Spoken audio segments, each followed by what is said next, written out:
Welcome to the Mexican Riviera. My name is Randy Boissonnault, and I'm coming to you from Tulum, Mexico.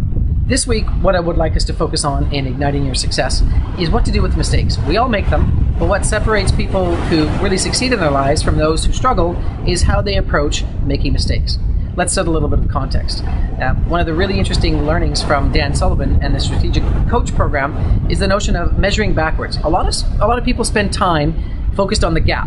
What's the gap? Well, think about something you want to achieve in your life, and think about that future state, and then think about how far you've come. And what most people do is they measure from where they've got to all that time they have to spend and all that energy they have to spend to get to their eventual goal. That's called spending time in the gap. What people forget to do is measuring backwards, all the stuff, all the great successes you've had to get to that point. So you can spend a little bit of time measuring the gap to motivate you, but really keep score, keep inventory to keep you motivated to close that gap. If you spend all your time in the gap, you're going to drive yourself crazy. So that's the context.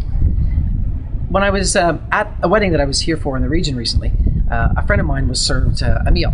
And when John's meal was served, what happened is he didn't quite get what he wanted. And so we said, well, send it back. It's an all-inclusive. And he smiled and looked at us and he said, you know what, guys, I learned early in my life that the universe sends us things for a reason. And if it isn't anything really dramatic, if it isn't going to threaten my life, then I just absorb what I get and make the most out of it. So he said, well, that's interesting. Where did that come from? And he smiled and he said, well, I'm going to tell you a story if you really want to know. He said, sure, tell us the story. He said, well, my mom's a teacher. And when I was growing up, and when she was helping us at the house, we would have homework to do.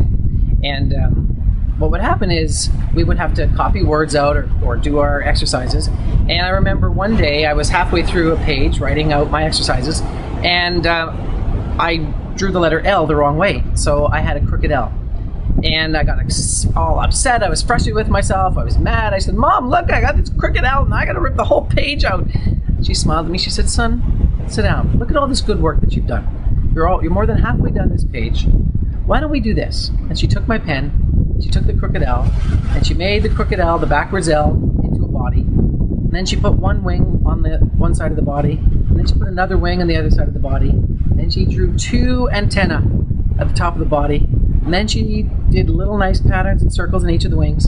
And she said, no, look, that crooked L, what's it become? And John said, Mom, it's a beautiful butterfly. She said, my dear, every time you make a mistake, you can decide. Is it a crooked L that's going to make you rip your page out, or is it a beautiful butterfly that's going to make you smile and your teacher smile, and you can just learn from it and move on? He said, huh, Mom, I think I like the butterfly approach. So it really is all about the butterflies.